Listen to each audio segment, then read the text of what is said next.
Travis Wingate, so I find it horrifying. That's the only word to describe it. That Republicans can pick and choose what they want to believe from Trump. They won't drink bleach. They won't believe him when he says, hey, inject yourself with disinfectant and whatever. And so, there were the Arizona couple that did it. And there were a large increase of children who were doing it. But the majority of Republicans didn't believe Trump and didn't take the bleach. But as Trump is ordering schools to open, people are demanding, we want our kids back in school. And so in several parts of the nation, school opened up, and what's now happened as a direct consequence of opening up, kids are getting the virus. Huh. Shocker. Who would have thought that would happen? We're totally surprised. We didn't realize this would be so serious. Are you kidding me? You know Trump lies. You laugh and think it's funny, thinking he's punking the Democrats or snowflaking the whatever term the kids are using these days. But yet, then you believe him on other things. And then you see the consequences of trusting a known liar that causes harm, that murders, and then you just go right back to believing him on something else. Oh yeah, the Democrat deep state.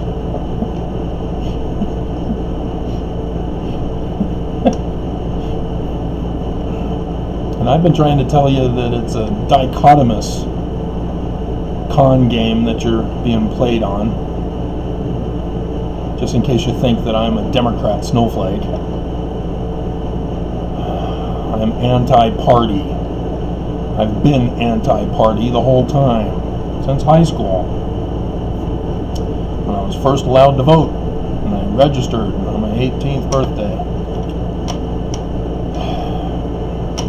I voted for Bill and Opus. And if you know who they are, good for you. You stink, but I love you.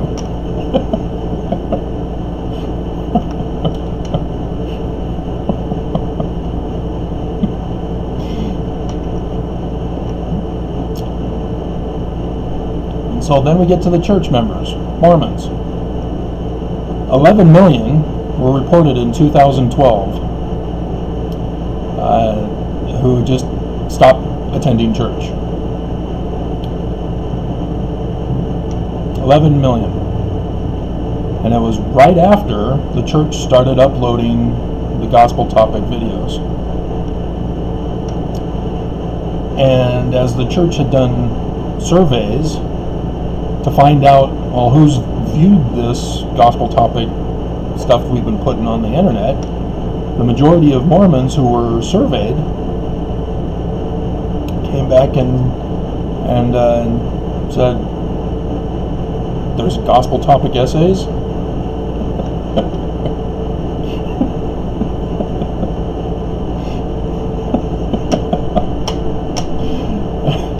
So that's why there are Mormons left in the Mormon church.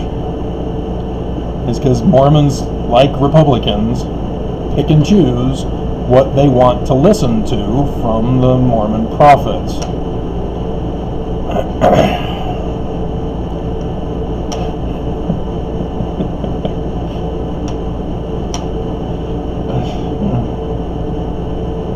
So, despite the church's attempt to do a propaganda campaign, oh yeah, it's the greatest thing ever, oh wow, it really helps me understand it.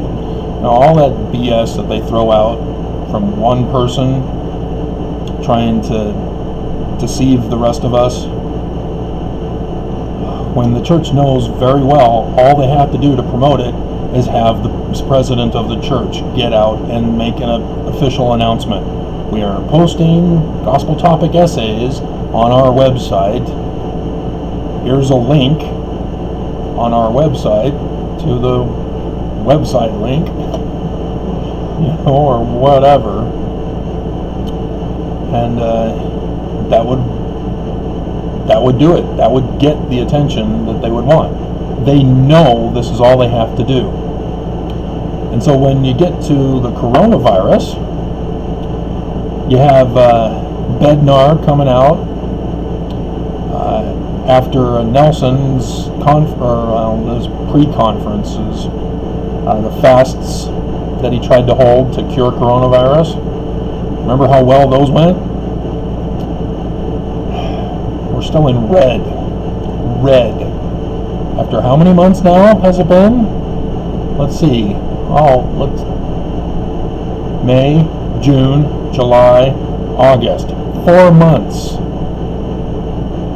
4 months from the second coronavirus fast.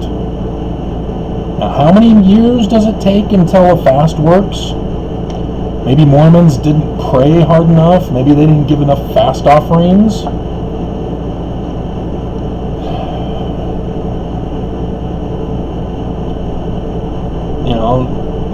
Mormons will avoid con men if it's not somebody who they know and trust. If it's a stranger who comes along and says, "Hey, give me money," and they say no. But when it's Nelson, "Hey, coronavirus fast." "Oh, wow, okay. Let's see, we need to give the amount of money for 2 consecutive meals. Let's get out the calculator. I'd probably have this for breakfast, and that would be a total of, and many Mormons, of course, just say, yeah, here's $1. Here's a 10. But, Mormons pick and choose. And under a national pandemic that is leading to destruction, economic, governmental, and religious, Mormons still go down, and when the consequences happen, they're shocked. "Oh, I didn't know this was going to happen. Oh, wow. Oh, man, it's not my fault. I tried to do what was right, and it just didn't work out, I guess."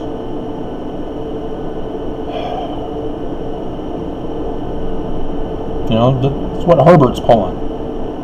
He ignored his health officials. He ignored the CDC. And now he's saying, "Oh, we're trying the best we can to get this under control. We didn't realize it was going to be this bad, but we're getting it. We're getting it under control. We've manipulated the math using metrics." That's the word he used, metrics. Dear God. And it's horrifying. And the mask issue. And Mormons wanting their kids back in school. It's happening. They're going to do it in Utah in a number of districts. What do you think's going to happen? "Oh, I don't know. Let's try it and find out." "Oh, because we can't keep our kids home anymore. We can't have them do remote education. Heaven forbid. We got to get them back to school, back socializing. Got to have things back to normal." What are the consequences? I did that video. Consequences. Nobody liked it. Nobody likes consequences. Well, if you don't like the consequences, don't do the act. That's how I learned my life. I grew up. I realized, you know what? I don't want to clean my room, so I wouldn't clean my room. And so my side of the bed, which was a bunk bed with my younger brother, everybody's younger than me in my family.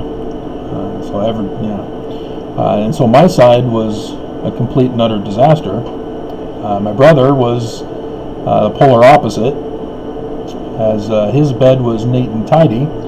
And so one day in the middle of my sleep, I rolled off the bed, fell down to the floor, and realized it's a good thing I fell on my brother's side. And so those kinds of things, where in that case I got lucky because I fell on the clean side, and that helped me realize, I should at least clean up.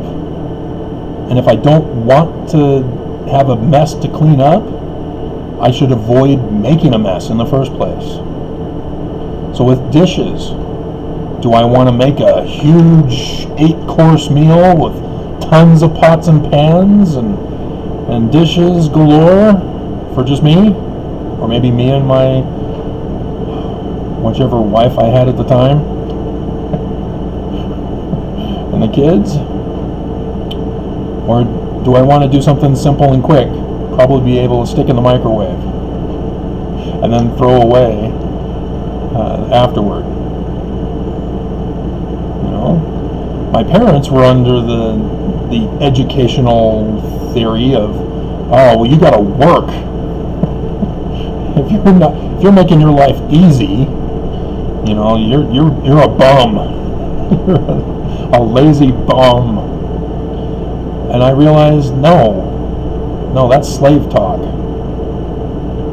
Slave owners tell their slaves, you have to work hard.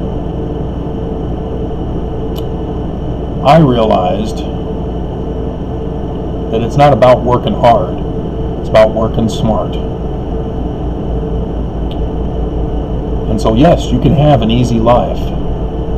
You don't have to work hard if you can design it to be simple and easy. And so yes, as you can see, I have a mess that I haven't gotten to putting back, but you notice it's in a pile still, so that the mess is not as difficult if I am rushed to do it one day, or if I get around to it one day. All I have to do, pick up the pile, move it over to the table, put it back in its place. Quick and simple. And so I don't worry as much. So that's how I've lived my life, is knowing consequences and designing my life to prevent the bad consequences where foreseen. And it's not complicated to foresee things, that if you make a big meal, you're going to have to clean it. You can see, when you get the idea in your head, many things, what the consequences will be. And as leaders of government, leaders of business, leaders in religion, they know these things. Herbert knows. You don't run for governor just because you're popular. Oh, they love me, I'm going to run for governor.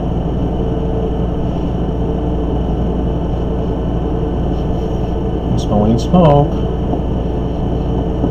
Smelling fire. I'm going to have to take care of this. So we'll end here. That's not... Yeah, I don't think it's cigarettes. It's matches smell. Okay. Yeah, something's wrong. I'm going to have to find out the source. Yeah, sure enough, neighbor across the street has got something burning in his it's a trailer park over there, and so a trailer home park. So I don't know if they don't really have backyards. But yeah, at least it's not in the building.